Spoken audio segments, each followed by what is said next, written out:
2.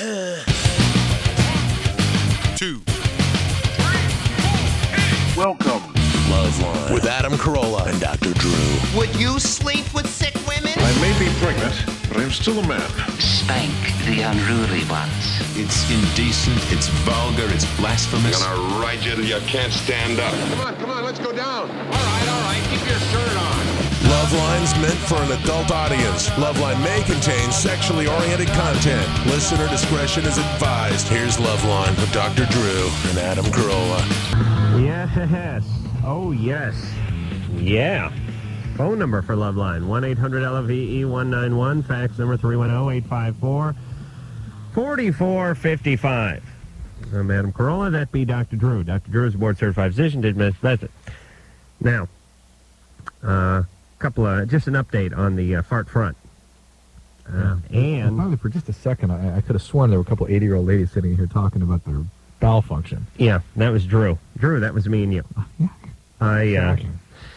What I was going to say was, well, a couple of things. First off, producer Ann and Lisa said that they've been calling this Katie girl from Tucson to try to get her out here for the, big event, and that she hasn't been returning the phone call. So I would suggest that she do it because I'll just find another. You'll court another, huh? My ass is locked in like a Tomahawk missile now. Okay. And I have no actual destination other than destruction. Right. So if not Katie, someone else. We'll just figure out who's another likely candidate. Who else is doing something. I mean, you look at it this way, Drew. People talk a lot about prostitution and how wrong that is, and people talk about, posing naked for money and how this is compromising yourself and your morals and so on and so forth. But I used to bust my ass, like probably removing asbestos-laden materials, working under houses in very dangerous situations oftentimes, a 0.2 on the Richter scale away from being buried alive, so on and so forth. And at the end of the week, I would walk home with about $242 in my pocket. Yeah. And that's like a 45-hour week underneath a house. Jeez. It would have been worth $500 to me for some guy to fart on my head.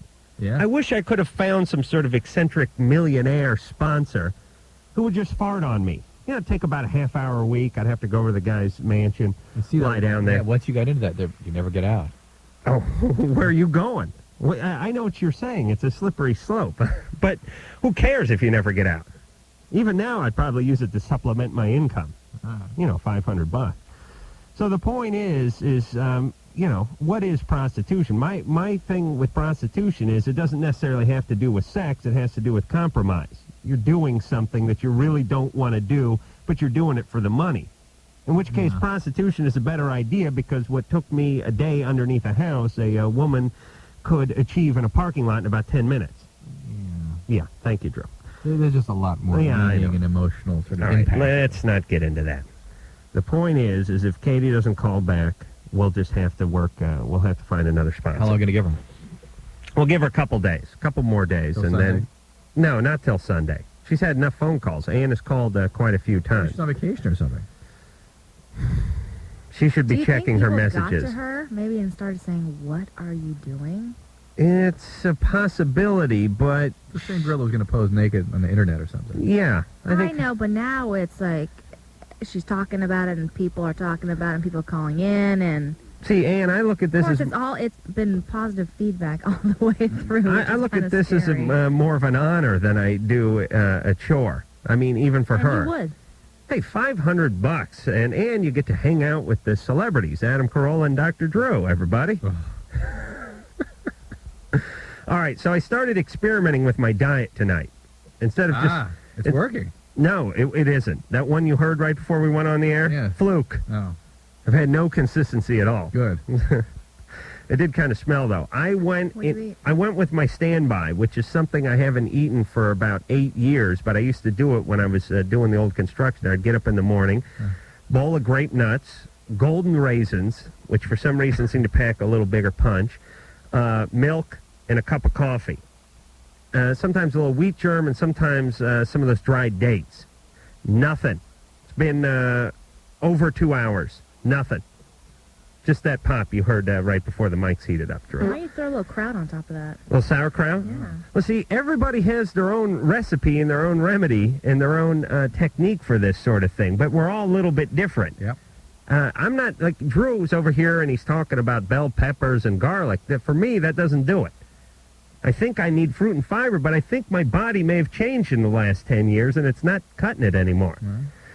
All right, so I'm going to be looking for suggestions. And again, I'm not looking for smell or quality. I'm looking for volume.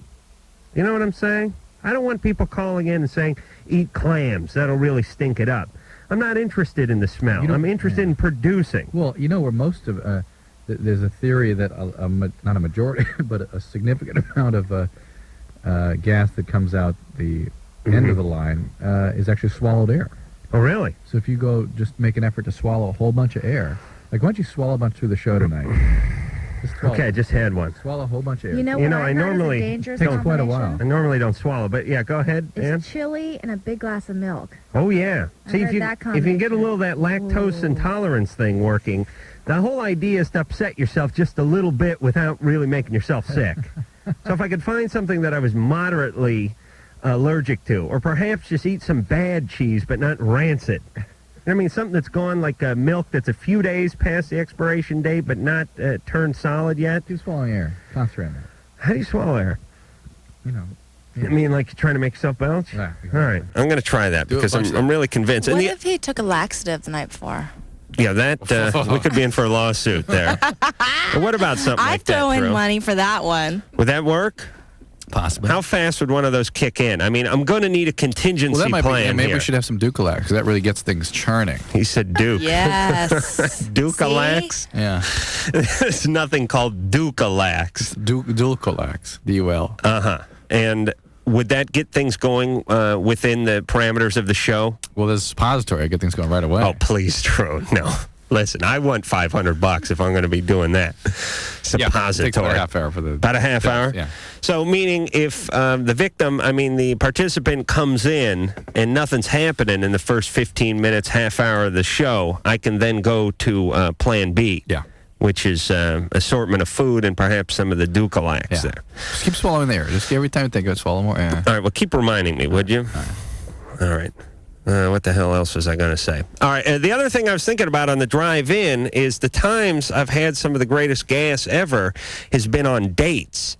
Oh, yeah. You got to be nervous. With the nerve gas, because the belly really gets churning, especially the first date. It's very ironic. There's also something about the situation where you don't want it to happen. Right. See, that's what you're worried about. That's why you're so preoccupied with this.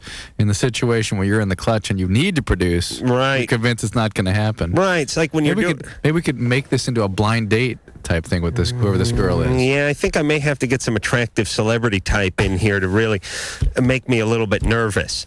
You know what I mean? Yeah. Okay. So we'll work on my inspiration as well. All right, Drew, you ready to move on Yes, here? please. I'm glad I got you drawn into this whole thing, by the way. Gina, Yes, you're 21. I sure am. You're on LoveLine. Hello, how are I'm going to you? make a note. Swallow air. I know. Actually, Dinty Moore beef stew does it also. Oh, it does? Oh, it sure does. Okay. Well, I'll be taking tips throughout the evening. Go ahead. Okay. Well, me and my boyfriend have been dating about a year now, and when we first started dating, we would have sex all the time, and now it's just, I don't know, we can't have sex anymore. I don't have it for him anymore. I don't know if it's not for him, but I just can't have sex with him anymore. What's the matter? I don't know. It's not that like I'm repulsed or anything. It's just that, you know, when we're starting to get into it, I don't feel like it. Why? I don't know. It's like something in me that's just like, I just don't want the time to do it. Hold on, Drew. If this technique works, it could prove to be a very crucial mistake in your career. It really could be. You understand? Yes. If I can master this. Yes, given how much time we spend together, it could be horrible. Don't explode or anything. I'm trying to swallow as much air as possible. Stop making me talk. It sounds like you're swallowing mostly saliva. No, that's just my deviated septum. All right. I'm fine. What's going on in the relationship? I don't know. I mean, we've been doing pretty good for a while there. We were fighting a lot. Why? What about? Just petty things. Like what? Nothing big. I don't know. Just it got really brutal after a while, and Sounds things. very big. Huh? Sounds very It got big. brutal? Yeah. I mean, I don't know. It's hard to say. We weren't fighting over anything big. What was making you so irritable at that I don't know. point? I guess just being around him all the time. Why? We would see each other like every single day. So it was sort of intruding. Yeah. Is he a real needy, clingy kind of guy? We were both at the, kind of clingy at first. Yeah. And then he was for a long time, and I kind of needed my space. Yeah. And, I mean, now it's gotten better, and he's been giving my space, and now it's still like when we try to have sex, I'm just kind of like... How long's it been? It's been a year. That you've been together, or a year that you've been having this problem? No, we've been together a year, but... Wait a minute. Hold on a second, Gina. Yes. Oh, my God. Thank you. All righty. Congratulations. Uh-oh, Drew. You know, it was funny. I was driving in my car with my girlfriend a couple of nights ago, and I was driving on the street, and I was behind the wheel, and I let a good one go, and I did the cup, hand wave thing where I was lifting it up, and she got disgusted, and she said, do you have to take your hand and flap it up toward your face? And I was real indignant, and I said, what am I supposed to do? You want me to put my head between my legs while I'm driving the damn car? Oh, no. Really drove the point home there, I think. Such maturity. I'll never outgrow that. By the way, Gina just congratulated you for hitting pay dirt. Thank you. This air swallowing thing may be the ticket, Drew. Please, just temper it, will you? You found out that it works for you. Still, that could have just been luck there. That could have been beginner's luck. All right, so Gina, I suspect. Wait. That's enough. No, let me talk to her. Keep talking. She can hear you. I need to speak with her. Oh, you do not. Gina? Yeah? You're not in love with him anymore, are you? No, I am. No. I'm very much in love with him. Gina. I am. No. Her crotch has fallen out of love, though. I mean, especially with the woman. I mean, the physical relationship is a very, very keen monitor, or sort of a barometer of what's going on emotionally in the relationship. Well, here's my take on this thing. From the male standpoint, when the sex starts slowing up and drying up, it usually means the guy is sort of backing out of the relationship or getting some distance in the relationship.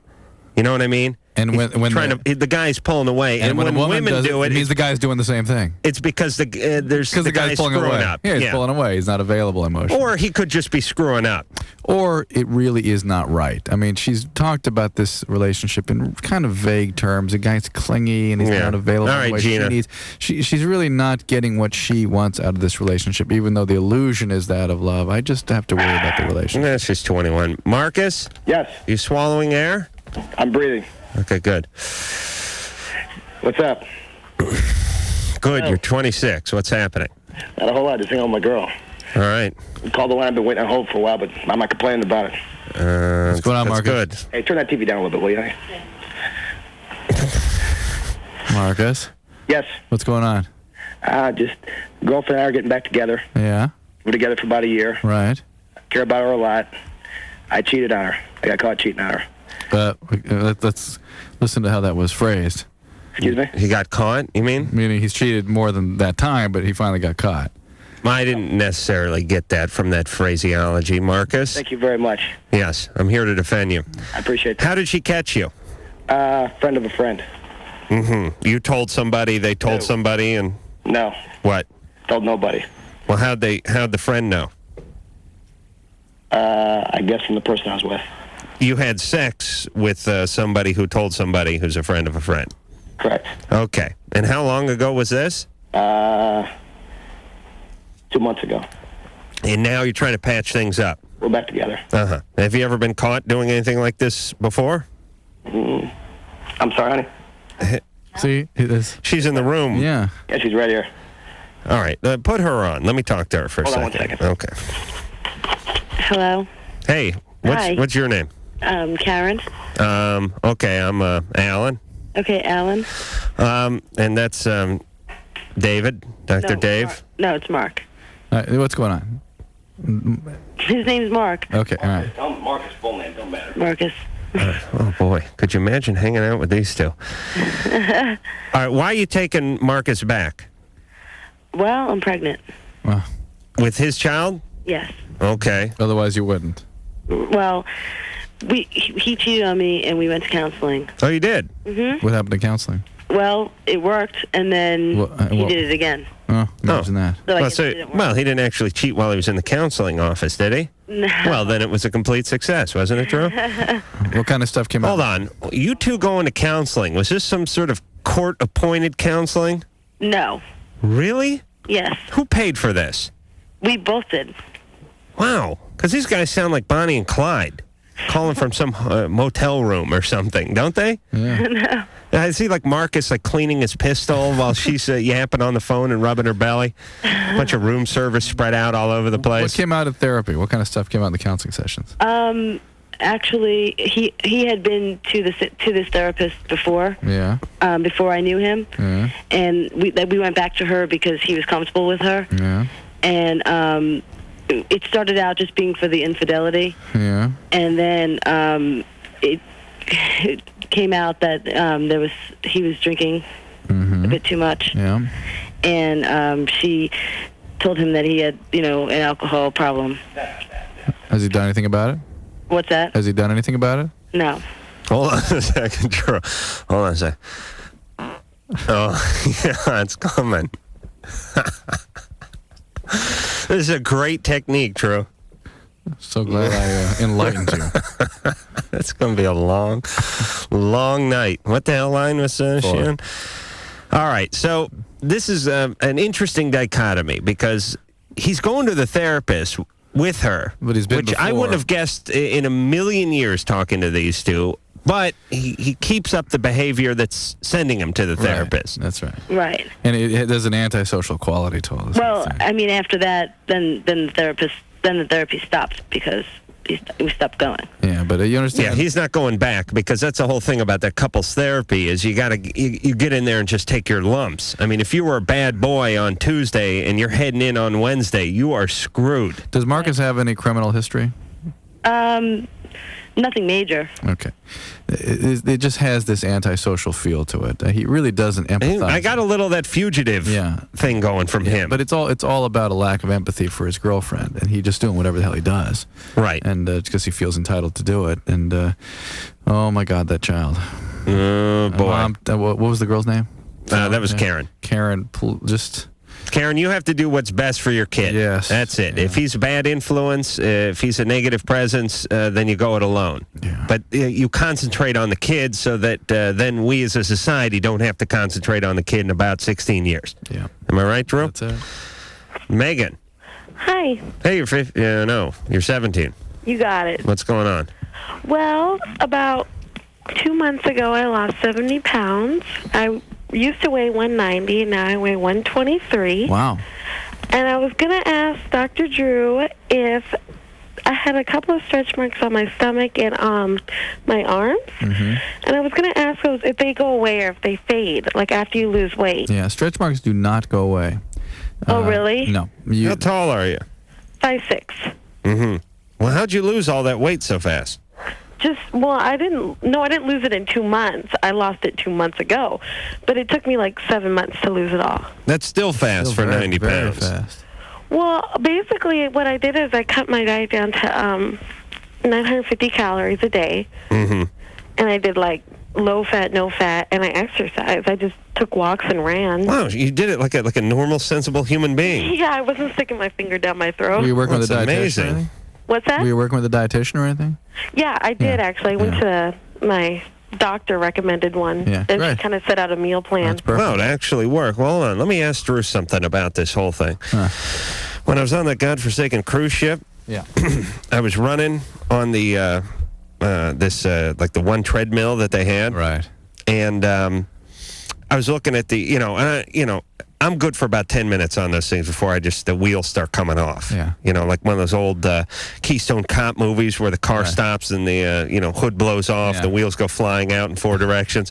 That's what happens to me after about a mile on the treadmill. Because I start going insane. Yeah. It's not the physical part, it's just the monotony. I start staring at my feet and going insane, and then I stare at the clock. In 2 minutes seems like an hour. I really go nuts. I'm going nuts just hearing you talk about it. But the point is, Drew, after running my hairy ass off for 10 minutes, running hard, I look down the thing. 150 calories. 110. Yeah. You know? Now, I know that half a muffin lightly buttered is 215. That's right. Now, how the hell does that work? Well, please. There's lots of different theories about it. One is that your metabolism gets sort of turned up. Someone's got to recalibrate these machines, though. I don't run my ass off for, a third of a bran muffin, for Christ's sake. The way you utilize energy may be changed somewhat. The kind of energy you utilize may be changed. And, No, but we would all be 700 pounds if that were true. Because you don't run that hard on a treadmill, 4 days a week. You would have to do it 5 times a day, 7 days a week in order for the math to work out. For it to cause you to lose it. Exercising doesn't really cause you to lose weight. Oh, please, really Drew. You should be stripped of your... losing weight is decreasing your calorie intake and maintaining your insulin levels at a certain level and whatnot. The book The Zone, I think, is a pretty good rendition of a good theory. Doing exercise doesn't speed up your metabolism? Yeah, it does a little bit. Yeah, it does. But if you let's say if you keep eating what you normally and then start exercising, you're probably not going to lose much weight. Oh, really? Oh, Mike's relieved. He was thinking about exercising last week. You really got to decrease the calories. Okay, that's close. So you're saying stay away from the exercise. But exercising, exercise most importantly helps you keep weight off. Once you lose it. That's interesting. All right, Megan. Listen, Megan, yeah. line 6, All real right. quick. Yeah. Hey, Megan. Hello. Megan, the deal is if you really want to get these taken care of, you need to talk to a cosmetic or plastic surgeon. Okay. There are laser techniques for this. There's surgical techniques, and there are things that can be done. Listen, women... But they will not go away. Women don't like these things. Guys don't mind as much as women. There's two things that the stretch mark stands for guys. On a male, it stands for a guy with large muscles, and on a female, it stands for a woman with large breasts. Neither one the male is opposed to. A guy would like to have some stretch marks on himself and see a few on his lady, too. It's not as unsightly. It's really not unsightly at all. Well, I don't like them. I have one more question, though, for you guys.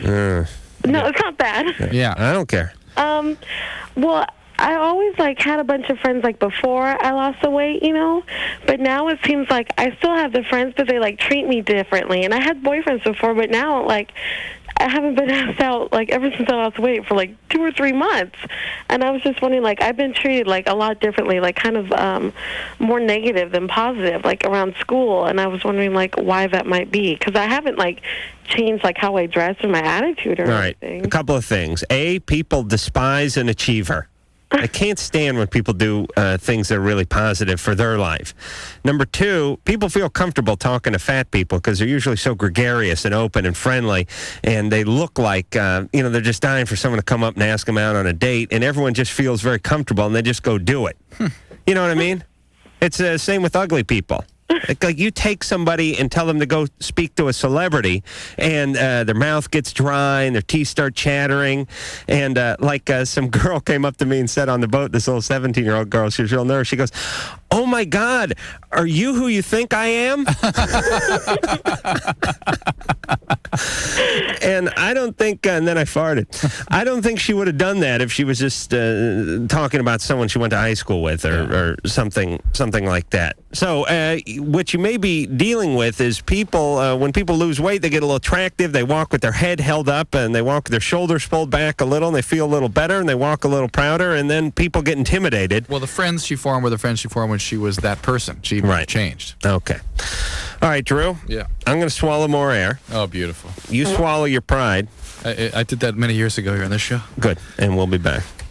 All of my most sensitive areas were inflamed. Really? LoveLine will be right back to deal with inflamed sensitive areas. WEBN.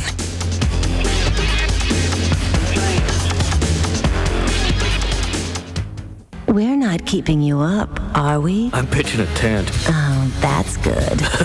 It's LoveLine. WEBN. Hi, this is Tori Amos, and you're listening to LoveLine with Adam Carolla and Dr. Drew. Hey, all right then. I miss Tori Amos. Where's Tori Amos? You don't know.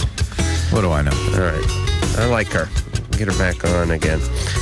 Phone number for LoveLine, 1-800-LOVE-191. Fax number 310-854-4455. That is Dr. Drew, and I'm Ace Rockola. All right, stop that. Please. That is my new radio handle. No, come on, I just hate that. Come on. Yeah, swallow some more air. Oh, my God. All right, so, Drew. Yeah. We're taking pictures for the TV show on Saturday. Saturday? Yes, and we must have a look at the final cut this time. Oh, yes. Because they use these pictures that they took during the TV show or for the TV show for all these magazine articles and newspaper articles and whatnot. And everyone looks at me and says, "Hey, what's wrong with your eye?" Yeah. And everyone looks at Drew and goes, "Oh man, what do you have? Scurvy? Is he wearing a brace?" So I could only imagine what the other pictures must have looked like. Yeah. I mean, you must have. Were you holding the middle finger up through like 3 rolls of film? I don't know. Do you think you had like a booger hanging out? I thought I'd seen some of the pictures and they were pretty good, actually. I don't know. I can't imagine why they picked that one. I can't imagine for the life of me. I will take that mystery to the grave. That will. I'll be like Ponce de Leon looking for the fountain of youth. Yeah. I can't for the life of me figure out why they picked a picture that makes you look sickly and makes me look like a raccoon. Thankfully, nobody saw the big budget photography. Oh, really? You know? All right, so here's... You know what I'm talking about, right? The bomber jacket and... Yeah, where you're holding the giant gag phone? Right. Right. All right, so this year, we insist on looking at them. Yes. Okay, there we go. Then it'll be no one's fault but our own. Gwen, you're 39. Yes, I am. What's going on? Okay, I've been dating this gentleman for the past 6 months, and we've been intimate, and through the course, when I had first met him, he told me he was previously married, divorced, he has a 4-year-old son, and I'm in the middle of getting divorced. I've been separated for 2 years, and... How long is he out of his divorce? Pardon? How long has he been at? I think since his son's been 6 months old, and his son is 4. Right. His son is 4 years old. Right. Anyhow, he told me when I had first met him, he's like, well, he doesn't want to cross the border, so to speak, to be intimate with anybody. So we've gone out like 3 or 4 dates, and then finally one day I had him over by my house. So I'm sitting there thinking, oh, well, we'll just be friends, whatever. Well, I rented a movie. And me, on the other hand, if I like someone, I guess this is where my values like. If I thought, well, seems pretty cool, I like to get to know I allowed him to become intimate with me, and so from that point on, we were over the past 6 months. But then as the time went on, he was kind of like pulling away again, and I don't know if I was confusing him or getting him cold feet. And then I want to point out he's also 35 years old. How long were you married for? I was married for 8.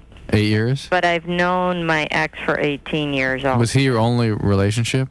No, I dated other guys prior. But your relationship, in terms of a real close relationship. Yeah. That was the only one. Right. Boy, what kind of vibe are you getting, Drew?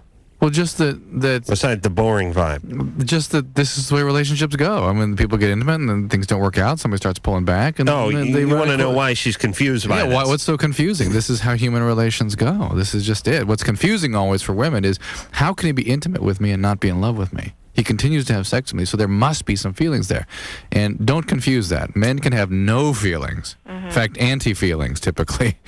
The sex is oftentimes better when you have no feelings. That's right. And don't confuse the physical with the emotional. If he's pulling back, it's because it's whatever it's causing. He's pulling back. He's not up for a relationship. He's just out of a divorce. He's got a 4-year-old. It's not you. What a million reasons why people begin to sort of fall out of infatuation or whatever level of involvement they have with the relationship. Here's my lesson for the night. Let's make it the year. I don't feel like giving out anymore after this. Better calls? Shut up. My tip is only have relationships with people that want to have a relationship. No, but otherwise you're screwed. Yeah, that's right. If you force somebody into a relationship, you're asking for trouble. Listen, sometimes the answer is no. and they may give you a whole host of excuses, and you may not be able to figure it out. And there's all that stuff. You know, people call us all the time. Oh, geez, he brought me flowers, and he told me I was beautiful, and then we had sex, and now he's not calling, and they can't figure out what's going on. But here's the point. You don't have to figure out what's going on. Yeah, the phone ain't ringing. Yeah. That's what's going on. What's going on? He's not available. I went to this job interview. The guy said I was perfect. He laughed. He smiled. He shook my hand, but he didn't hire me. But it's almost what's going on, Drew? If you could just figure it out, you'd be able to resolve it. And if I could figure out why he's pulling back, I could get him back. Right. No, you can't. No. Either they're there or they're not. There's no tricking them. Caroline. Hi. Although oral sex is a good place to start if you do want to resort to trickery. Am I right, Drew? Thank you. Caroline, you're 14. Mm-hmm. I'm sorry you had to be exposed to that joke. Well, my parents are going through a divorce right now, and my mom is acting kind of like I don't exist right now, like I'm not having problems with them having a divorce, and like I'm not hurting from it, and I'm trying... Have you told her that you are? I've tried to, but I'm not very comfortable being... I mean, we've never really been... we never really talked about our feelings a whole lot in my family, and I really need to talk to her right now, and I don't feel comfortable. So the problem is you don't know how to reach her, how to talk to her. What do you think she'd do if you brought it up? I'm not sure, because she's acting like she's the only one who's having a problem now. Mm-hmm. Where is she now? In the other room. Uh-huh. Well, let's talk to her. No. Yeah. We'll have a breakthrough. Or she'll break a lamp over your head. Something's going to break. I promise you that. I suspect if she is marching around giving you the feeling that your feelings don't exist in a situation like this, I suspect that's sort of the posture she's had most of your life. Yeah, kind of. Yeah, so you don't just turn into a bad parent 14 years up straight. Well, you can. I mean, people sometimes kick into a denial mode where they don't want to acknowledge what they're doing to their kids. Yeah, but if you've been good from the word go, you'll probably be good at 14. But you wouldn't have a kid calling and saying, I want to talk, but I can't get to her. I can't reach her. It's too scary. I mean, I know what I'm going to trigger, because that's a long history of stuff there. She's always been like this, and she's... Oh, okay. Well, and what are you calling about then? Well, I mean, Well, now she needs to... Now it's not I know, working. but... Yeah, well, I've never really needed to talk as much as... How about your dad? I don't feel... I'm not getting along with him at all. How about your dad's new girlfriend? Do you have any brothers and sisters? Does he have a new girlfriend yet? Yeah. Definitely not. Listen, he's got to sleep with that woman that's not talking to you. Believe me, he's no dummy. Do you have any brothers and sisters? Yeah, but they're kind of... My two older brothers have moved out, and I have, like, a younger brother, but he's 10 years old. I'm not going to talk. Is there either of the older ones that you could... Well, no, they both live out of the state. But could you at least talk to about how you're feeling? No, she needs her friends on this one. No, I don't really. I mean, my friends don't understand that. She wants her mom. Superficial. And I know, but her mom is not belling up Yeah, to but we don't know how bad the mom is. All right, here's what you tell your mom. You say, Mom, I know we haven't been as tight as... already she can't do it.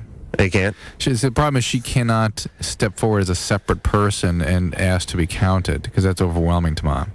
True. I was going headlong into a very inspirational speech. Yeah, but what's that? She doesn't want to understand that. Yeah, see, to already say, Mom, I know we have no, that you're already wrong. It's got to be more in the order of, Mom, I see you're having a tough time. You got to give to her first before she'll begin even to. Well, I've tried. I mean, she's been talking to me, but it doesn't work the other way. What happens when you say, "Boy, I understand that. I feel that way too." The subject, or try and make it about her. Then that's fine. Let it go, but keep trying to bring it back and keep bringing it back. I have, and she doesn't want to. I mean, I don't know if I should bring it back. Maybe she doesn't have the capacity for it. It's possible. I don't think her. I think the soil's barren over at Mom's farm. Maybe. And I think what you got to do is start hanging out with your friends and write Mom off for a year. She's going through a hellish, Well, I mean, they've been planning to get divorced for a year and a half now, and this has been going on for a long time, and I feel more like I'm the parent. Right. And that's the problem here. Yeah. Well, I don't know. She won't talk to her. I mean, Mom won't talk. What if she writes Mom a letter? What if she puts her feelings down and, don't send it to the house, but go ahead and slide it under the door. I think our advice to Caroline needs to be more on the order of what we give people who are at a crisis, and we don't want them to screw things up. Because this is a perfect opportunity for her to begin acting out and to stop developing and to do all kinds of things to herself because of the abandonment of her parents and the reversal of roles where this poor Caroline has been parentalized. Time for some piercing and some sex. That's right. And so you're right. One of the ways to do it is, Caroline sounds like a pretty decently developed person. It's hard to assess that kind of thing in these short but I think we can. But certainly we can. I appreciate your confidence. That's nice.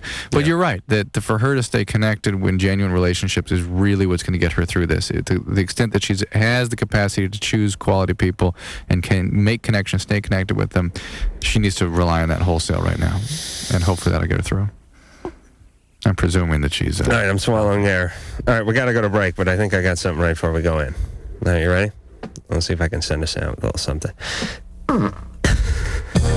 Meanwhile, as the faceless evil closes in on the hapless, sleeping populace across town in a shanty one-bedroom, an old woman feeds her parakeet. Come on, Chirpy, have some cheese. You love cheese. Since when are you afraid of cheese? LoveLine will be right back. WEBN.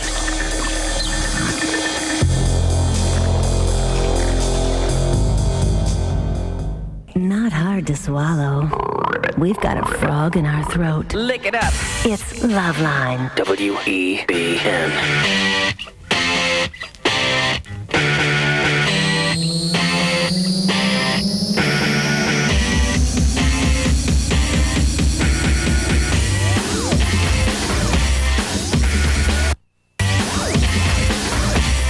Yeah, all right there, Mike. You're right on top of it tonight. Hey, phone number for LoveLine, 1-800-LOVE-191. Fax number, 310-854-4455. Somebody faxed in a bunch of stuff to help me with my farting crusade, although I think Drew's tip so far has been golden, or brown at least. Boy, it's really worked. Got one off right before break, another one during the break. Drew has sat here dutifully the whole time, although producer Ann busted in here and just about vomited on the console a few minutes ago. All right, swallowing air. Okay, I got plenty. I'm really researching this. I don't take a challenge lying down. No. You know what I mean? Yeah. I'm not the kind of guy who shows up and just throws, I was going to say caution to the wind, but wind to the wind. I'm going to show up prepared, like a fighter entering the ring. The preparation. This is like the road work.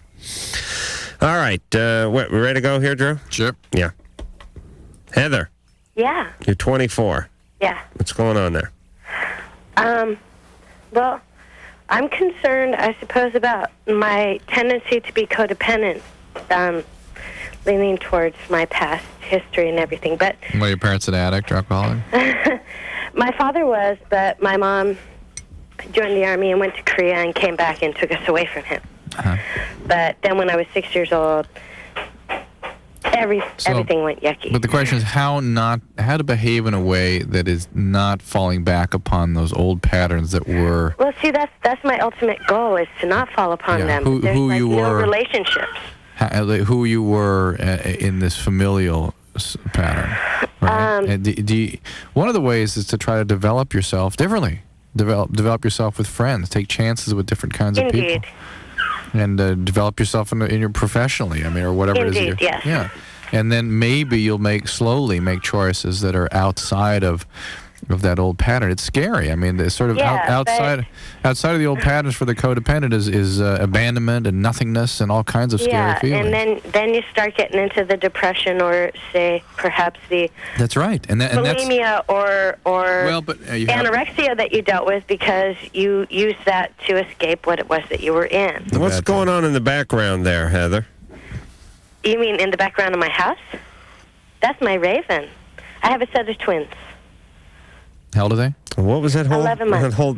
I didn't. What was that whole exchange? The background is my baby plane. All right, hold on a second. Here's what. Let me try to do a LoveLine reenactment. Hey, Heather, what's that sound and what's going on in the background? That's my raisin. In the background? Oh, that's my raisin. They're my 7-year-old twin. That basically is what the thing sounded like to me. Didn't it sound like the Raven? Hey, Lenore. Heather. Pasha. Anyhow, it was a Raven, yes indeed, and 11 months twin. One of the two. The other is asleep. Okay, so you have a raven. A raven.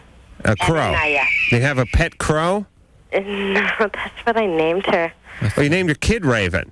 Indeed. Oh, that's my raven and my... holy my Naya. Christ. Okay, what's the... one's Raven. What's the other kid's name? Naya, it is Naya. Naya. It has 3 different meanings in Sanskrit Indian dialect. Uh-huh. Well, I'm sure everyone, that'll be abundantly obvious to all the kids that are beating the crap out of her on the schoolyard, making fun of her name. I don't think Naya's a bad name. I knew somebody named Naya.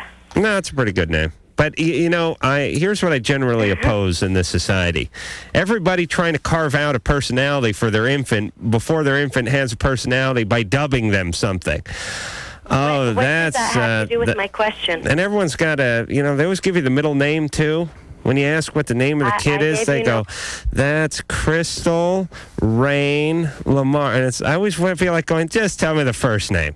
I know the last name, and I don't care about the middle name. Although I don't have a middle name, so I think sometimes that just could be sour grapes on my part. All right, so anyway, Heather, you have twins. Yes. All right, so you got to do this all in very small doses, not so much that you trigger a severe depression or a relapse of your eating disorder. Indeed. You have to make systematic and slow moves away from these old patterns. I mean, your sense of yourself is obviously grown out of a very traumatic past. And it's going to make it difficult for you to contain some very unpleasant feelings as they begin to resurface. It's also very difficult for you not to fall into and remain in those old safe patterns where you've defined yourself and who you are. Where's Papa? Of the girls? Probably in another rehab. Oh, Papa John from the Mamas and the Papas. He's in rehab? Probably, yes. Mm-hmm. Yeah, it's easier than paying child support to go into rehab repeatedly. You don't have to pay it there. What about treatment for you? That's actually something that what I'm asking about is what do you do when you're codependent and you repeatedly keep getting into codependent relationships, well, even though you're not looking for them? What do you do for yourself? Well, you're not looking for them. There's a whole giant 12-step organization designed to help people deal with exactly that. Al-Anon, Coda, go to Al-Anon. Get a sponsor, work the steps. And if not that, get some individual therapy. It's the kind of thing that will respond to years with the same therapist, years of individual work. Yeah. See, here's what I'm going to do, Drew, when I take over. I'm going to take all these parking enforcement guys, and I'm going to train them in family counseling because they're so prevalent. Parking enforcement? Oh, yeah, I'm convinced the day will be upon us very soon that you just get your own parking guy assigned to you. And he's out, drinking a cup of coffee from a thermos. Just watching you. He's just parked out in your driveway at night or on the curb. And then you come out about 8 in the morning. Hey, Drew. Hey, Larry. How are you? There we go. Get behind me now. Where are you stopping? Well, I'd rather not say. I'm running late. Something happened to you? Just get in. No, every time I drive around, I just see more and more of these parking vermin around. Collect money for the city. Well, here's what I think we ought to do. This is under my new, when I take control. I will train these people in counseling. I will leave them in their cars, but they will just drive around, going to people's houses, pulling people over and counseling them. There'll be mass counseling. And then we will save billions. Now, at first, it's going to cost a little something because you have to train all these people. You have to train the people, and it's not as though it's going to generate revenue. But what it's going to do is not generate anti-revenue. Take away cost. Yeah. See, the government doesn't Increase understand productivity. that. The government understands generating revenue, such as giving chicken-ass tickets for jaywalking and parking in front of one's own garage and things like that. Which You got is that? Oh yeah. Oh. You may buy a house, but you don't own it. Certainly not.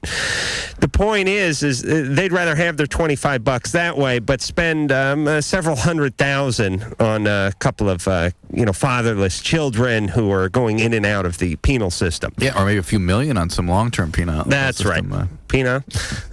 You said long and penal. Okay, all right. I would take this and go for the long haul. Train the parking enforcement guys. We'll take a hit for a couple of years, but then when the country gets on its feet psychologically, we'll close down the prisons and start laying off cops.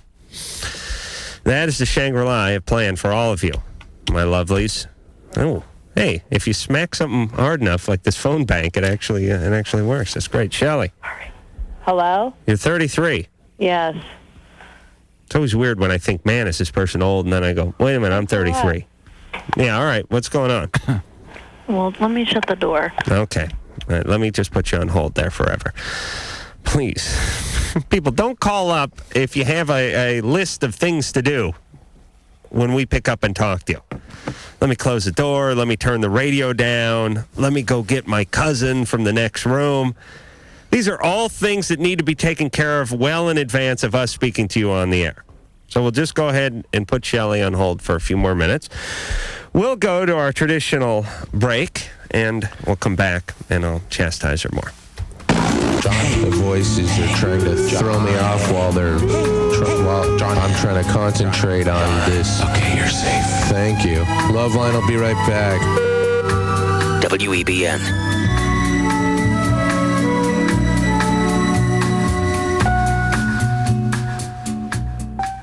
Man turns animal for the erotic pleasures of women. It's LoveLine. All right. WEBN.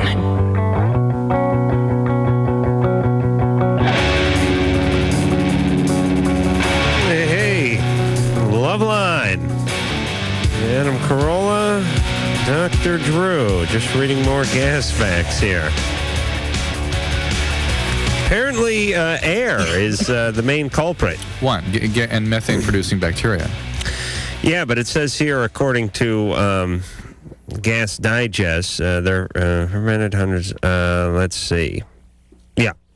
There are two main factors for gas: swallowed air and gas created by undigested foods, especially those high in carbohydrates. That are fermented by hundreds of thousands of normal bacteria that live in the colon. That produce methane. Your colon and your large intestine are the same thing? Yeah. Well, you live and learn. Air, which accounts for an estimated 70%. I can only imagine who the guy who has to come up with the 70% number. You know what I'm talking about? Well, how the hell do you define that? I think you have people, or animals or people, swallow tagged air, like isotope air.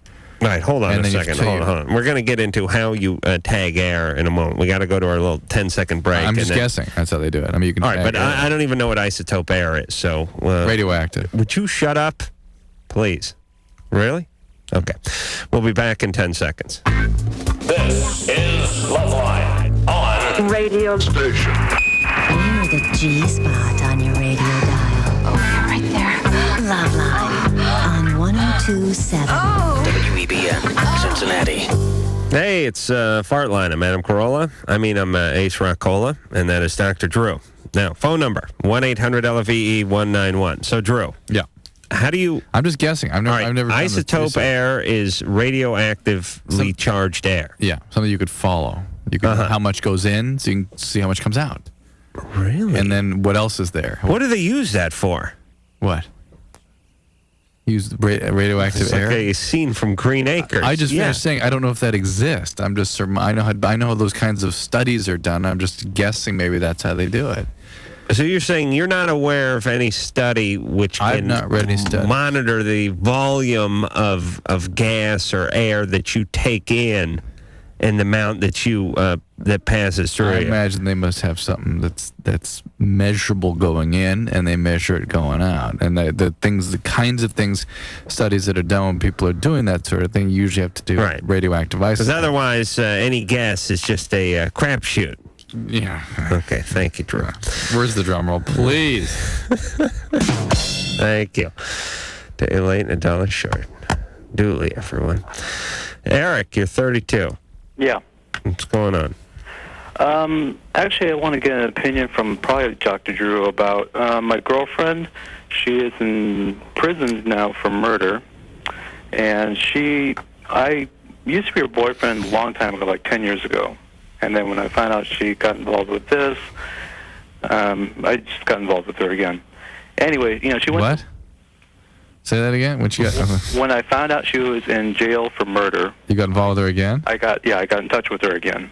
I see. And it was funny. You thought he was heading a certain direction. It sounded like you said it was because she got involved. We were together years ago, but when I found out about the murder thing... Then I got involved. That's when things really heated up. Right. Well, when we broke up, we went together for like 4 years when I was younger. Mm-hmm. And then we broke up, and she really didn't want to have anything to do with me. And then when I found out she was in jail, I contacted her again.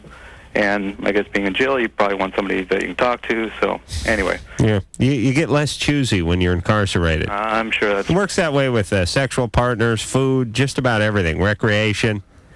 It's that way when you're on a boat, too, I've recently learned. Yeah, yeah. You pay money for that, though. Well, that's the irony. All right, so who did she kill? She killed she says former boyfriend, but their side said that she was just like a plaything for him. It was an older rich guy. Mm-hmm. Anyway. And what did he do? What did he do? No, I don't mean for a living, but I mean, what did he do to her? Did he dump her? I think he just was done with her, and she didn't want to accept that, I guess. How did she kill him? With a gun. Sort of a classic story. Yeah. And she just walked up and shot him? Yeah. Mm-hmm. In his house, yeah. Did she have any plan? You know what? I really don't think she did. No. Women are very easy to catch, women murders. Thank God. Well, actually, I shouldn't say thank God. I wish they did more murdering, women, and men did less. Not that there was more murdering in general, but that women would toe the line a little more of that, because they're real easy to catch. Yeah, just go find the wife. She was easy to catch. Yeah, because it's such a thing of passion. They're not diabolical like guys, insurance fraud and all that. Right, they found her cheating son of a bitch. They go in there and shoot him, and then the cops come over and they go, "I'm glad he's dead." Not real hard to convict those types. Yeah. All right, so how long is she in for? 19 to life. Yeah, she'll probably get out earlier. Maybe. Does she have any other priors? No. What's your question? Anyway, Dr. Drew, when I knew her, we went to school together, to college together, and she was like a really bright girl, and she was a pretty, left wing. She was against any kind of female exploitation, stuff like that. Probably against the death penalty, too. Probably at the time. And then after, this all happened, I found that she met this guy while she was in a strip club. She worked at a strip club. Hold on. I got something coming on here. And anyway, I'm wondering if she was molested as a child. She says she doesn't think so. Well, something horrible happened to her. I know that, and that's what I want to know. Something horrible happened to her. Right. But she denies it, She's like, well... All right, Eric, hold on. Let's talk about you for a second. She's a murderer, okay? Somebody who has a capacity for murder. And she's a sociopath. She's the you're saying she's the sociopath? I mean, it's a good thing Eric's not gay. He'd be dating one of the Menendez brothers now. Yes, that's right. No, please. I visit her in prison, and I see all these girls with these older boyfriends, and there must be like a weird network out there of these guys who go with these girls, but I'm not like that. I knew her when she was a normal person. And, I've always... Listen, I used to clean carpets with Everlasting, the guy from New York who ended up going into some bar and shooting some guy. But, you know what? I severed the relationship once he got put in prison for life. I didn't go visit Everlasting. I didn't go hang out and smoke a doobie with Everlasting or bake a cake and put a file in it for Everlasting. You know what I mean? Well, who's Eric kidding? He's not one of those guys. He went out with someone 10 years ago, found out she got sent up the river for murder. Now he's going over there and visiting her and hanging out with her and corresponding with her, but he's not one of those guys. This is 10 years ago. Drew, can you even remember who you're going out with 10 years ago? I mean, I wouldn't recognize a girl I went out with 10 years ago, and if I did, it'd just be, hey, well, what's going on over there? And then I'd just keep walking. And certainly if it was someone that, now, whose life really broke down. Yeah, someone who's in prison. Yeah. Not much chance of sex. Please, I know what you're thinking, Drew. All right, so here's my point, Eric. What's up with Eric? What's up with Eric that he's trying to figure out whether she was molested or not? Look, whether something was horribly wrong with her life or something was horribly done to her that caused her to do this, or whether she just has a little bit of a chemical imbalance or what have you, is moot. That's not the point. The point is you're hanging out in prison at 32 and visiting her. Eric? Yes, I'm here. Okay, so you heard all that. Yeah. So find yourself a girlfriend. As a quick question, do you know her parents at all? Yes, can I explain? When she was my first girlfriend. I mean, not my first. Yeah, she was my first long-term relationship. And we went out for like 4 years. So it wasn't just like, somebody I dated. All right. This is a long-term relationship at the time, At 19... All right, but do you currently have a relationship? Well, embarrassing to say after listening to you, I would say, yeah, she's my girlfriend. Oh, okay. But you're not... don't laugh. I'm not laughing at that. Drew let another fart go. Oh. I didn't. Hey, he who denies it supplies it. Come on, Drew. Eric, all right, this is your girlfriend. Wait. You knew the parents? Yes, I do know the parents. And what were they like? Well, they had some problems. She's half Mexican. Her mom is very, very Mexican. Mm-hmm. And her dad cheated on her mom, and her mom tried suicide once or twice. And all right. Yeah, I realized... And what was Dad like? What was Dad like? What was Dad like? Well, I know him now, and he seems like a reasonable guy, What does he do for a living? He worked as an engineer at Ford, I think, over in Europe. All right. Please, Drew, where are you heading with this? I'm wondering if he's a sociopath. And the first-degree relatives of sociopaths are likely to be sociopaths. That's very common. Listen, Eric made a mistake in high school, dated this girl for 4 years. Now, 10 years later, he's going to date someone who's not eligible to get out of prison for at least 7, 8 years. Now, I don't care how Eric rationalizes it. Listen, all right, maybe this is someone you're close with. So you correspond with them. You write them a letter or two. But you move on with your life. You don't start a relationship. I mean, talk about denial. Yeah, huge denial. I mean, talk about the inability to achieve intimacy. Yeah. I mean, you're dating someone who's incarcerated. A murderer. Yeah. I mean, guys do this all the time. And women do this too. They date people who are married. They date people who are 40 years older than they are. They date people who they know you can't have a long-term intimate relationship with. But this is the ultimate. Actually, it's not. It's dating someone who a corpse. That's the ultimate. This is the next. Dating someone who's incarcerated for life. Now, if they get married, do they get to have sex? I think so. They do? Yeah. Kind of weird. We go like, when we lock someone up for life, we go, this person it's human excrement. They're vermin. They don't allow, wait a minute, he's horny. Hold on. This guy get laid. I understand that. And he's got to have this and he's got to have that. But other than that, he's vermin. Vermin, I tell you. Oh, you want to get laid again? Yeah, okay. Do you need a phone? No. The phone? All right. Oh, you want to make a phone call after you get laid? Okay. Then what is that? Look, are you vermin or not? If you're vermin, let's just lock you up and treat you like vermin. Wait, do you take rats out of your cellar and put them together for conjugal visits? Please. Got to decide whether people are vermin or not.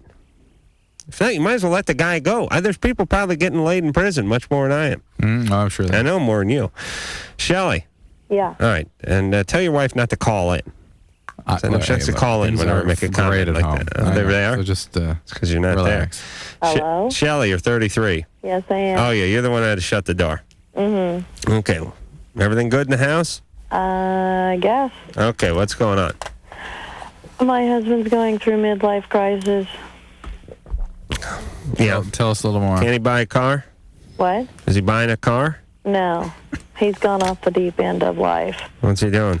He thinks I'm having an affair with anything and everybody that walks. What led him to that point? What? What led him to this point? I have no idea. Just out of the blue one? Depressed. He's depressed. Started banging a secretary. He's in a bad mood. be He's my a guess. truck driver. I'm a secretary. I don't do any work. He's a truck driver? He's a truck driver. Does he Secretaries drive? just sit on Does he the bus. drive a lot of overnight stuff? No. Local. Local. So he's gone just during normal working hours. Mm-hmm. Has he had an alcohol history at all? Funny you should mention that. He's on speed right now. What? This is speed. This is speed does this to people. Guarantee. No. I guarantee you. He's got I think, a bit of an alcohol problem. All right, but alcohol's part of it. But all this paranoia and stuff, that's speed. You watch, you'll find out. Alcohol could do this, but truck drivers have a very deep network of availability for amphetamines.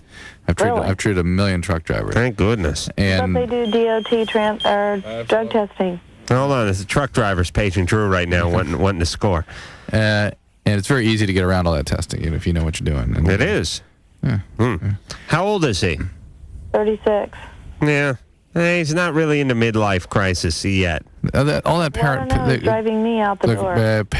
People on speed develop these very intense paranoias directed at people close to them. And they often are very violent and aggressive and labile. And this just sounds like speed. It may all be alcoholism. It could be. And it could be some other stuff he's doing. Who knows? But I'll play the odds. I'm going to say, if you haven't thought of that, think of that. Because that is a typical story of amphetamine dependency. All right. So she should tell him, I am not cheating, but if your insistence that by I the am way, is... I'm sorry. Go ahead. What was I wasn't even listening to you. Yeah, No, obviously. Please, work on that. Come from love, will you? My friend, stop. Wait, go back. Here's the point: if this urine screening is so effective, why haven't they picked up the fact that he's drinking all the time? I didn't think it's booze- just as easy to get. Oh yes, that's green. It's just as easy to get around. All right, but they don't care if you're drinking all the time and driving a truck. Yes. Oh, alcohol's so benign, Drew. I understand, Please, but that's it what they're doesn't cause any testing for. accidents. They're testing for substance use, and if you can get away with not being detected with alcohol, you could just as easily, perhaps more easily, get away without being detected for speed. I don't think he's getting away. I don't think they're checking for it or they care because it's legal. You understand? And one of the things that's wrong with our society, by the way. Bill. Hey. Hey. I got one question for Drew and a little advice for you. Mm-hmm. Okay, it was a long time ago, but okay, first question is, I was at some guy's house, and he's a junkie. He's a heroin fiend. I mean, he had his whole supply there, and he was shooting up right in front of me. And he had 2 vials, or like cups. One was filled with water, one was filled with bleach. He would take his needles out, and he would clean them out. He would suck up the bleach, and then he would flush it out, and keep doing this like 20 times. And then he would put the needle in the water. What's your question? Oh, the question is, he told me that that the bleach would kill anything, even AIDS. It tends to. It's not a great way, but it can do that. It seems like so bizarre because like. I mean, obviously, this is not a sterile thing he's doing. Then he put it in tap water right after you've had. Well, maybe he's putting an Evian or something. Right. You know, a friend of mine had like about 8, maybe it was 10 years ago now. He was a guy I knew. He wasn't, I knew him for a long time, but I didn't really hang with him too much. He was a junkie, and some other sort of kid who wasn't really a junkie came over to his house once, and they were shooting up, and the kid died. And this friend of mine, he hid the kid like in his closet because he freaked out. Are you kidding? No. And then like this chilling story. We're gonna go bury him somewhere or something. Oh my God. And he confided in one of his friends, and that guy ratted him out. And ratted him out. Well, whatever you want to call it. Oh my God. The point is then he got arrested and put in jail. I think he's out now. It wasn't in that long. It was like 3 years or something. It's nice you have those great stories. Yeah, it's kind of fun. No, hey, listen, the guy was. If I saw him, he'd go, "Hey, Adam, how you doing?" But I didn't, hang out a ton with the guy. It's amazing how deadly. We just lost Chris Farley, and this stuff is deadly. What was he doing? Speed and morphine, or cocaine and morphine, I think it was. Cocaine and morphine? Yeah. But I was talking. I had a patient tonight. Well, hold on. Ann wants to know. It's morphine is like the first of all those altering drugs. I mean, that's the stuff people have been doing for the longest time, right? Yeah, it's the original. God's own medicine, as Sir William Oslo used to call it. Very addictive, right? Yeah, profoundly. Well, how do you? What form do you take the morphine in? Now there's all kinds of ways. It's intravenously for the most part, but there are various kinds of pills and patches and things now. So was he doing? He was shooting it. Almost like a speedball. Yeah, it's a speedball basically. Yeah. Without the heroin. My other friend did a speedball and his heart stopped. Yeah. Woke him right up. Got that big jab of adrenaline, like in Pulp Fiction. Yeah. They don't do that anymore. Listen. They haven't done that in years. Listen. He was on his floor. His heart had stopped. He was lying there, breathless. Paramedics came and gave him adrenaline. Yeah, a huge intravenous dose, but not intracardiac. Well, I don't know where they jabbed him with it. They jabbed him, and he said he popped up onto his feet and was standing there. He went from heart not beating to pow, right on his feet. It's bizarre. Isn't life weird? And I've just talked to him for a half hour tonight because he's getting married, and he's talking to me about where I got to rent a tuxedo, and I'm telling him I got one, and he doesn't trust me. You better not. I've seen your tuxedo, blah, blah, blah. The guy was dead on the floor. He's in recovery now. Oh, yes. Well into it. Damn, what was I talking about? I have no idea. Wait, no, wait. Point. Wait. Where were we? I don't know. Oh, I was talking to a patient tonight, and he was shooting Valium and heroin and cocaine, all kinds of stuff. And I was saying, look, these people die. No, I've shot so much stuff, I'd be dead already. I'm all kinds of denial and crazy thinking. People who are doing drugs don't believe they're going to die. They will not even touch on that possibility. Well, especially and then they die when you start mixing them up like the speedball. Mm-hmm. Yeah. So, Bill. Hey. All right. So we cleaned it with bleach. Fine. Yeah. Next question. Okay. Well, I had some advice for you. You said you had problems with your garbage man. Yeah. I figured this out. I've studied, and I think I've figured this out. Mm-hmm. Okay. When they drive by your house, they have the name of the company on the side, right? No. They don't? No. This is a city-wide thing. This is not a private collection. It should be right in the phone book, right? You should look them up, or whoever gives your sewer bill or whatever. City of Hollywood. Yeah. Yeah. Okay. Okay, you call them up, okay, after they picked up your trash already that morning. Mm-hmm. And what you do is you hurry up, fill up your can again, and then say, hey, your guys are idiots. They forgot to pick up my can. Could you have them come down and pick it up? This stuff smells. You know what they would say? What would they say? We'll see you next week. Yeah. They will absolutely not come back. F you. We just radioed the truck. He said he just went down that street and picked up every can. There's no way Are you on kidding? earth that they would come back around. And here's my point. Why do I got to run around like some sort of Soviet spy involved with some bizarre garbage espionage ring? Just pick up the goddamn garbage, you idiots. That's what I pay all this money for. My whole point is I don't want to run around and, restuff the can now. Like, have a bunch of guys in camouflage makeup come out of the hedge now. Okay, synchronized watches. Let's lock and load, fellas. Let's roll. And I'm up on the horn, yelling at the guys while these guys, let's move. Just pick up whatever thing I put in a bag out there. Could you please do that much? I swear to God. This garbage man got too much pride in this city. I don't think that's... In New York, they just throw everything on the curb. You ever go out to Chinatown or Little Italy? Your stuff's piled up, Mom. Oh, just fish heads and corpses and, parts of I was in New York once years ago. Huge piles of produce every day. They just throw it right out on the street like they're shoveling snow. When there was some sort of a strike, and you see what they're putting on the curb because it just accumulates. Steve. Yeah. I don't know. It's like you could start a compost garden in front of one of these Chinese restaurants in about 2 days, and then the rain hits. Steve, you're 23. Yeah. What's going on there, homie? I just had a question. My girlfriend, when I have sex with her, I'm only able to have one orgasm, and that's it. I mean, it's over. Good. I could go hours, and I still. Fine. Is that a psychological thing or more physical? That's join the club kind of thing. Please. It's enough. Yeah. Yeah. All right, but let's see. You're 20. It seem normal. I mean. Oh, you're 23. That's normal. 23. I think I could have still pulled that off. A couple of them. Yeah. How often? Now I get the calf cramp. How often are you doing this? Huh? How often are you with your girlfriend? Well, every night. Okay. Every night? Wait a couple nights, and Yeah. you'll be more than one. I mean, I've done that too. I've gone, even a month. It just seems like, I don't know, it just doesn't happen. Well, let's put it this way. Let's just say you had sex with your girlfriend and it lasted a half hour. How long then would it take for you to have sex again with her successfully? The next night. So it would have to be a full 24 hours. Yeah. Well, pretty much. I You mean, couldn't go to bed that night and the next day about noon have sex again. well, it's a possibility, I guess. Yeah. I don't know. I guess if I stop thinking about it. Can you not achieve an erection in an hour later? No, not even that. Oh, really? And it's not just her. It's been like that. Well, that's God telling you to watch TV. That's all. That's fine. You're still able to do it every night. Believe me. Yeah, but see, here's my only worry about Steve. There's a big drop-off at some point in life. I don't know when it is. I couldn't tell you when it was. I didn't hear any thud or anything. But it happened. Huh? It happens.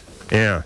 Yeah. Although, my mind is still that of a teenager. Right. I think to myself, oh, yeah, tonight's the night, man. I may go for 5. And 10 minutes later, it's like, oh, okay. All right, let's see. Where are those tools? I got to go work on something down in the garage. Get my thoughts together, start yelling at the garbage man. I don't know when that drops off. Engineer Mike, you know what I'm talking about? Remember when you were 19 and you could just keep peeling them off? Remember that? You remember those days? I wasn't working yet. Maybe that had something to do with it. Back then? Yeah. Yeah. But just laying around watching cartoons, I think. But you can't do that now, right? I haven't tried it in a while. Right. I'd need a lot of lotion. Jeez. I like, by the way, that Engineer Mike equates everything to masturbation. I like that. Because I was really just talking about, sexual encounter. But he That's had what I meant. He had to, oh, really? He had to put it in a context his penis could understand. All right. We'll go to break. We'll come back. We'll see if Drew and I can talk about more things that don't involve the show. Man, what a body. LoveLine will be right back with more innuendos that could get you in trouble. Dig those crazy bumpers. Hey, get away from my car! WEBN. What a power plant. Just right for a drag strip. Talk on this. LoveLine. All of my most sensitive areas were inflamed. Oh, yeah, it's a good one.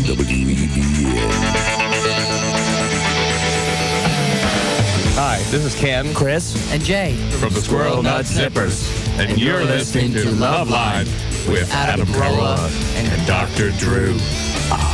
Yes, you is. I didn't guess that band when they gave their name. Oh. Where we used to do that once in a while, guess the band. Right. Nah, I wouldn't have guessed Squirrel Nut Zippers. Hey, Jeremy McGrath, Supercross Superstar will be in here. It's the gut-busting sport of warriors. Tomorrow? Yeah, tomorrow, because the big stadium race is coming up. Okay. They used to have that at the Coliseum. Is it still at the Coliseum? Yeah, it's at the Coliseum. They go through the turnstile and then down the big ski ramp jump at the bottom. Looks there. pretty cool. Oh, that stuff's when they great. shoot through those arches. Yeah, I always think someone's going to smack into that thing like Sonny Bono or something. Oh, boy. I mean, they always go right through these big cement. They go up a hill. Yeah. They actually go like from the field of the Coliseum where you'd be playing. They go up like through the end zone, and then they just somehow like take dirt and put it over the seats or something, and they go right up to the top of the stadium and almost out of the stadium, and they actually go out of it and they loop around these two big cement pillars, and then they just go flying down. I really could not ride a bicycle through those pillars. No. Anyway. Oh, it's an amazing sport. I mean, these guys get like 40 feet of air under them, and then when they cross the finish line, they all have to sort of outdo each other with the victory thing, and they take both hands off, and they get about 20 feet in the air, and then they take both hands off the grips and hold over their head. And they got guys like doing this thing where they take both feet and swing it over to one side of the bike, and they do all this crap about 20 feet in the air. Oh my God. It's quite amazing. Anyway, Jeremy will be in here, and I guess that race is what, this weekend, Ann? Yeah, it's a Saturday. Jeez, I'd kind of like to go to that. Uh-oh. I know it's like a big white trash hoedown, but it's great. It's just nuts. And they go this like crazy ATC races and stuff in between, and pit girls and lots of noise, and it's the best America has to offer. So anyway, Jeremy, he's been on a few times. He's a good guy, so he'll be in here tomorrow night. We'll talk that up a little bit. Lisa. Yes. You're 27. Yes. What's going on there? Well, I'm in the middle of a divorce, and it's kind of a awkward position. My husband and I agree on the divorce, so that's the good part. But I found someone, and it's somebody that my husband and I both have known. He's played in bands with my husband. Mm-hmm. And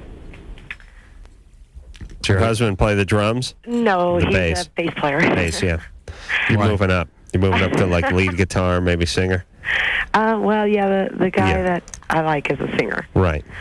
What is that all about? Explain that. Well, we've known each other for 6 No. I want to hear Adam's explanation. Well, I knew the husband either played the drums or the bass. Why? That's where a woman starts.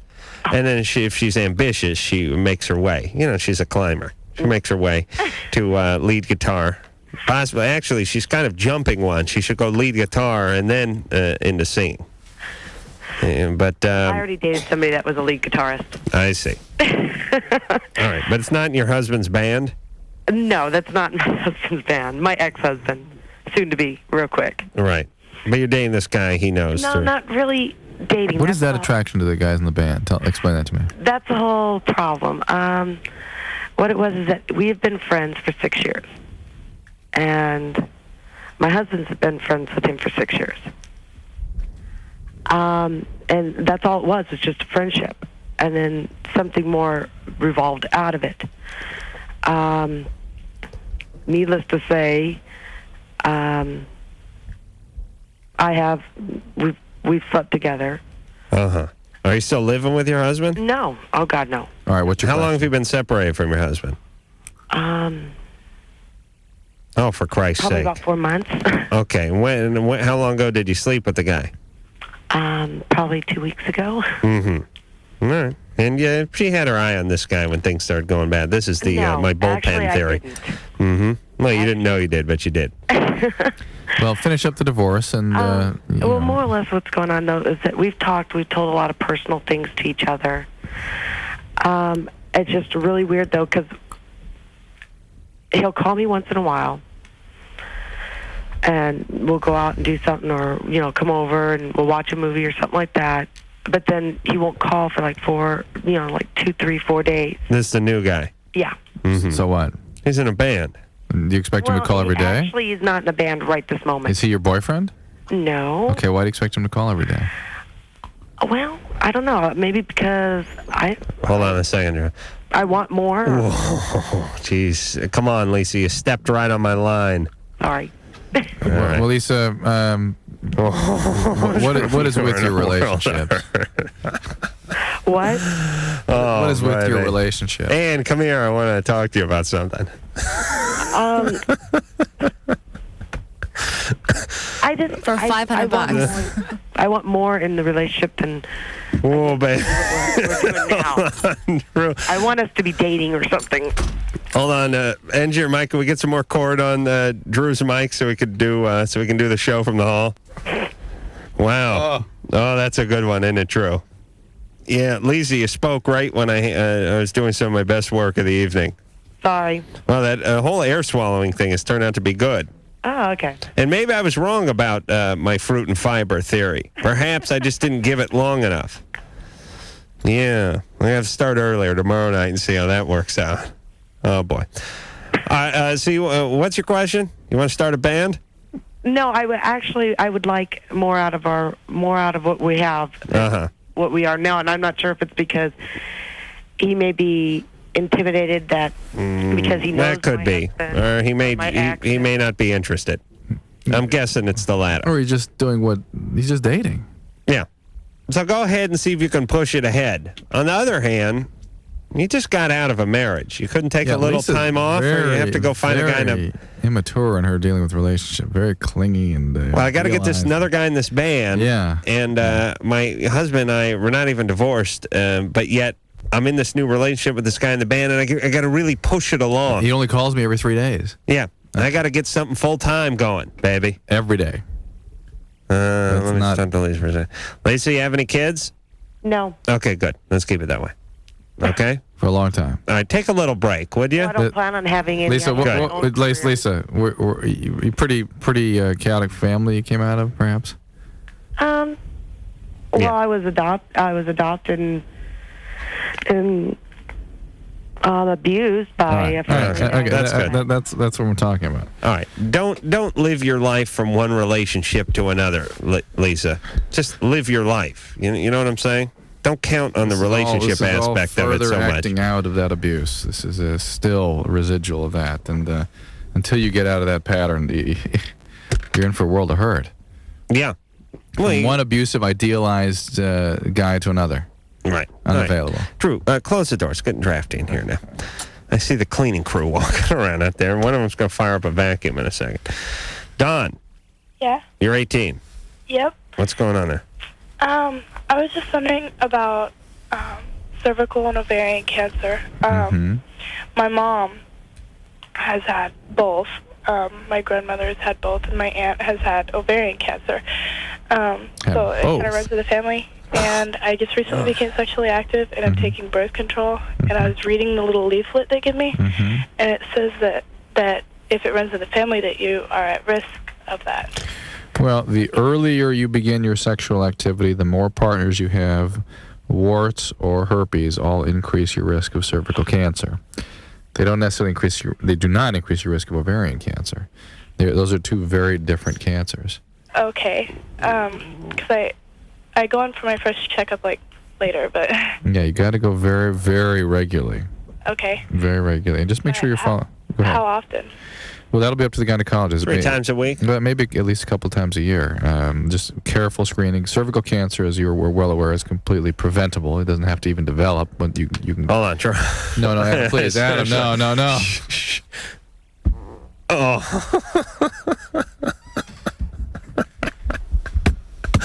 Oh, this fiber thing is really paying dividends. Look at Sherry.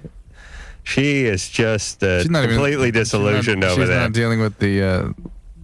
Come on, baby. You live with a lot of animals. I'm sure there's some of this going on at the house. But Don, look, ovarian cancer is a very devastating form of cancer that is hard to detect and hard to screen for and hard to prevent and whatnot. So that also needs to be carefully monitored. So please, yes, absolutely, these things do have a genetic basis to them sometimes.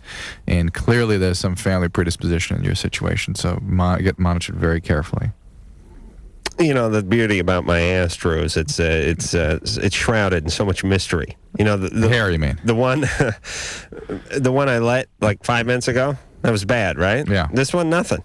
What is that? It's just phenomenal. Let's spend a little time thinking about it. It's like a fickle woman, my ass. Okay. Always keeping everyone on their toes. Drew? Yeah. You want to sell the next call? No. No. All right.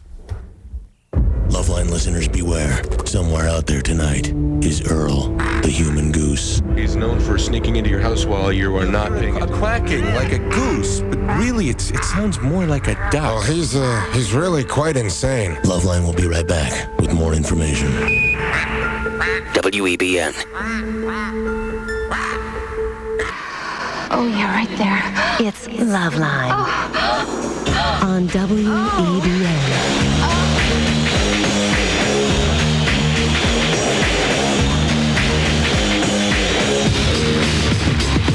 Yeah, this is Slash from Guns N' Roses and Snake Pit and etc. And you're listening to LoveLine with Adam Carolla and Dr. Drew. Yes, you is. Where is Slash? Haven't seen him around in a while either. Always a good guest, that Slash. The thing that's cool about Slash is he never knows when he's on the radio or on the TV or off the radio, or he's just that sort of freewheeling, nice guy. Loaded. I always look forward to hearing what comment you'll make after each liner. What did you say? Squirrel nut zippers. I wonder what they're doing. What are they doing? Tori Amos, What happened to her? miss her. What happened to her? Well, no, it's not. It is not the same comment about every. No, I know. That's every why I person. said I look forward to hearing what comment All you right, make. the examples you made were all the same. That's And all. who stole Adam Carolla's brain? Oh, shut What up. happened? He went down to Mexico and somebody stole his brain. Oh, kiss my ass. He's farting it out little by little. Thank you. All right, I'm not going to take this abuse anymore. I'm moving on. Molly. Hi, how you guys doing? That's more like it. We have Flagellation Man and Stinky Boy over there, huh? No, that's the same guy, really. Okay, that's great. Okay, are you a real doctor with a degree? I'm a medical doctor. All right, physician. hold on a second. I'm going to let Molly just sort of rethink Cool her out whole a bit, approach yeah. to the show. Yeah. I'm offended for you by that comment, Dr. Drew. What's he think? He's a rapper or an NBA superstar? We'll call it like the doctor. Or maybe a jazz singer. All right, let's get back to Molly. Molly? Hi. Hey, Perky. What do? You a hostess? Yes, I'm wearing my cute little white tutu with the nice little hat and the apron, and currently serving nice hors d'oeuvres. Would you care for one? Molly, is there any history of like manic depression or bipolar illness in your family anywhere? Seriously, I'm just looking at your question here. Okay, are you interested in my question? I'm asking a serious question here. You are? Any mood disturbance in your family, bipolar illness, anything like that? And not bipolar. No, just a little bit of depression on my father's side. Mm-hmm. And your dad was depressed? Occasionally. Did he also have periods of time where we'd go work a lot and wouldn't have to sleep very much and this sort of thing? Oh, no, my parents were actually... I'm really strange because I have wonderful parents. I'm not saying they're bad people. I'm just looking at his biology a little bit. Did he have periods of time where he would go and like work on awful lot, not seem to need much sleep, and be real active in between these periods where he'd kind of be depressed? No, the only time he was really depressed is when he was dying in the hospital, but he recovered quite well. It was just all this really terrible medication, drug, pain-killing medication he was on. And he was in a wheelchair for about 6 months. And that whole time, he really was depressed. And He became opiate addicted? oh, no. It was just the regular painkillers. I'm actually unaware of the exact. The painkillers are opiates. Oh, yeah. He was addicted to them?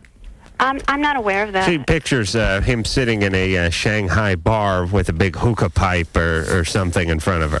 He really didn't like taking them because he didn't like how it made him feel. Why was he dying from them? Oh, well, he was riding a bicycle and a car hit You him. said the medication was killing him. Why was he dying from the medication? So the medication it depressed him to be so looped out. You know what I mean? But the medication wasn't killing him.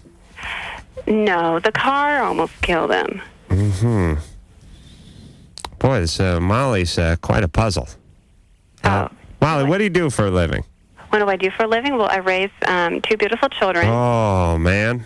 All right, I'm going to call in a strike. Oh, it's a little late for my team.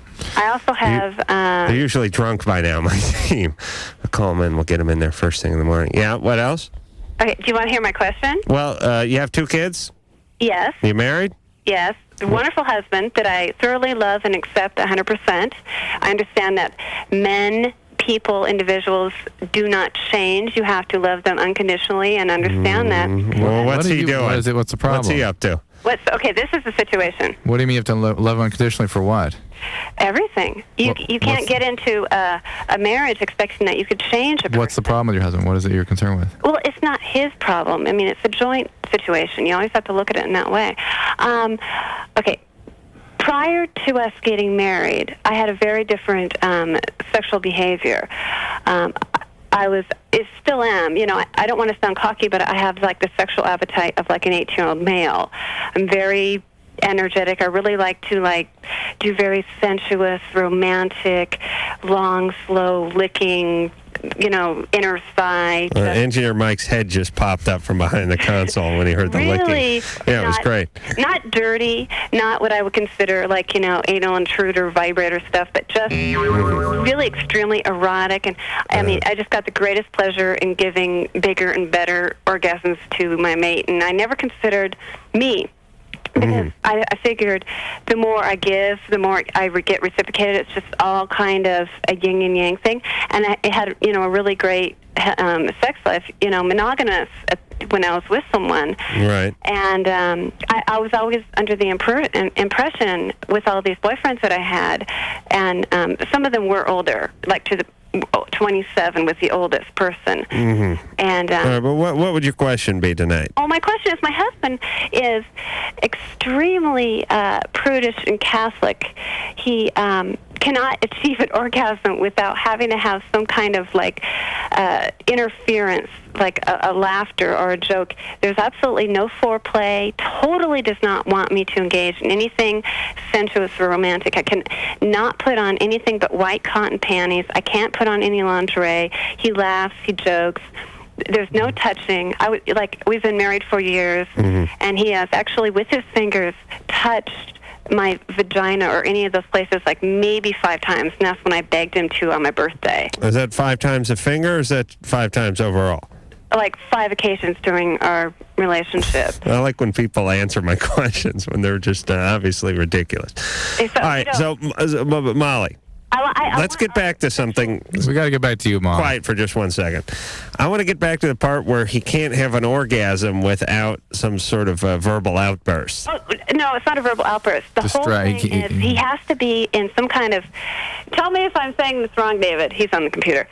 Okay. Oh, my God. He's right here in front of me. Okay. Yeah, Molly, please. All right. He can't have an orgasm without saying what? Prior to it, the foreplay has to be silly, jovial, laughing, making jokes. He's uncomfortable. He's extremely like, no foreplay, likes to laugh and joke. And then intercourse, like the very first time we ever had intercourse, I thought he was just so gung-ho to do it because he just mounted on me and I had to pull aside my underwear, straddling my legs. I'm going, how am I going to keep this thing open? Pull it apart, pull my... the crotch of my underwear apart because his penis just was jabbing in. He didn't even touch me down there or anything to get me started. I thought he was just so gung-ho, but the truth of it was he just doesn't like to do that. He just gets the heebie-jeebies about looking at, like most men usually like to look at a naked woman. He likes to look at, I think, like from like the waist up, but I think down below, a naked ass is okay, but anything like frontal nudity of the genital area, I think actually... How about one side? Would he oppose looking at someone's nude side? No, it's just the actual, I think, genital. I've asked him to look at it. Castration anxiety. What? It's a castration anxiety. What? Really? Read some basic... You need like a primer in basic psychology, I think, Molly. You're really pretty detached here from how humans work. Well, there is the cootie factor. That's interesting because I've taken about 6 classes in college about psychology. Well, I want you to sue the junior college you went to. Okay, I'll be sure to sue Reed College. All right. I went to Walter Reed Junior High. All right, Molly, listen. I couples counseling. Yeah, you need We've tried that. Keep trying. You did it for a few years? Well, we did it for 1 year, and he discounted. He really liked her and clicked with her, except when it came to the fact that she wanted him to commit to change. He said, except for that, it was fine. Yeah. Like I said, okay, I love my husband. Molly, these are big problems, okay? These are not minor league problems, and your levels of denial about all this is pretty profound. Wow. You're not happy. It's obvious. It's bothering you. Even though you can accept your husband unconditionally. I mean, it's all this denial and intellectualization and stuff. Go back and get some help and identify, really acknowledge what your real feelings are. I mean, maybe if you can't get involved in any kind of couples dynamics, maybe each of you individually or you individually should get some work so you can sort of figure out a way to get your needs better met. That's the reason I went the whole bipolar route with her is that she sounds bipolar. I mean, she's so manicky, my God. And well, I need a nap after that. And people who are bipolar sometimes are hypersexual and whatnot too. But that's not really so much the issue as the husband is totally detached and has this castration fear. There's a theory that when kids are growing up, and young males are growing up, they are frightened of looking at female genitalia because it reminds them of something being taken away. There should have been something there and it was gone, and it makes them feel like, oh, somebody. That's something that could take something away from me, perhaps. Mm-hmm. The quality of interaction goes on, and that's a developmental stumbling block. I have the fear about people taking away the pictures I have of the female genitalia. Would that be a twist on the same problem? I understand you don't have that particular problem, but at one time in your life you probably experienced that. So, all right. Well, I certainly can't argue with that. Brianna. Yeah. You're 15. Yeah. I don't know. Why'd I push this one up, Drew? Oh, I don't know. Yeah, when that poor son of a bitch has been on Darren for 100 minutes. Brianna. Yeah. You all right? No. What's going on? Uh-oh. My best friend and my boyfriend are, like, cheating behind my back, and, Oh, that's horrible. That's not a boyfriend, that's not a friend. But I can't break up with him. Yes. Why not? I can't do it. I don't know why. Oh, okay. Then you can. Believe me, you can. I hate to hang up on her, but I didn't hang up on her. She can hear me. We got to go to break in about 45 seconds, and this poor bastard's been on hold for 101 minutes. Oh, don't give me the wave off, Drew. Brianna, you got to break up with him. That's it. That's it. We can talk around it for 100 years. You got to break up with him. She's in one of those situations where the abandonment is so profound, where the leaving of the connection is so incredible she can't deal with it. She needs some friends. All right. And maybe family support. Darren. Yeah? You're 13. Yeah, okay. You've been on hold for 100 minutes. Yeah, I know. Yeah. Okay, well, I got some stuff for your diet here. Okay, good. Hurry. Okay, we got corn dogs, burritos, enchilada, chili, onion rings, ravioli, bean and bacon soup. I just put on 5 pounds. Yeasty beer, Taco Bell Doritos, pizza pockets, kielbasa sausage, German sausage, sauerkraut. Hold on. How am I going to fit all this in my ass? Come on, be realistic there. I don't know. You could pick out the good stuff. Okay. What'd you say? You said yeasty beer? Yeah. What is yeasty beer? I don't know. Just real cheap beer. Mickey. Darren's 15. That's all I drink. I will only drink beer if it comes in a bottle that's shaped like a keg. And it has a top you can screw back onto it. That's all. That's class. All right, Darren, I thank you for the tips, and we're going to break. Hiya, Dr. Drew. I still like air supply. Can you help me with Yes, who does the song Muskrat, Muskrat? LoveLine will be right back, but sometimes we can't help. WEBN. Go ahead.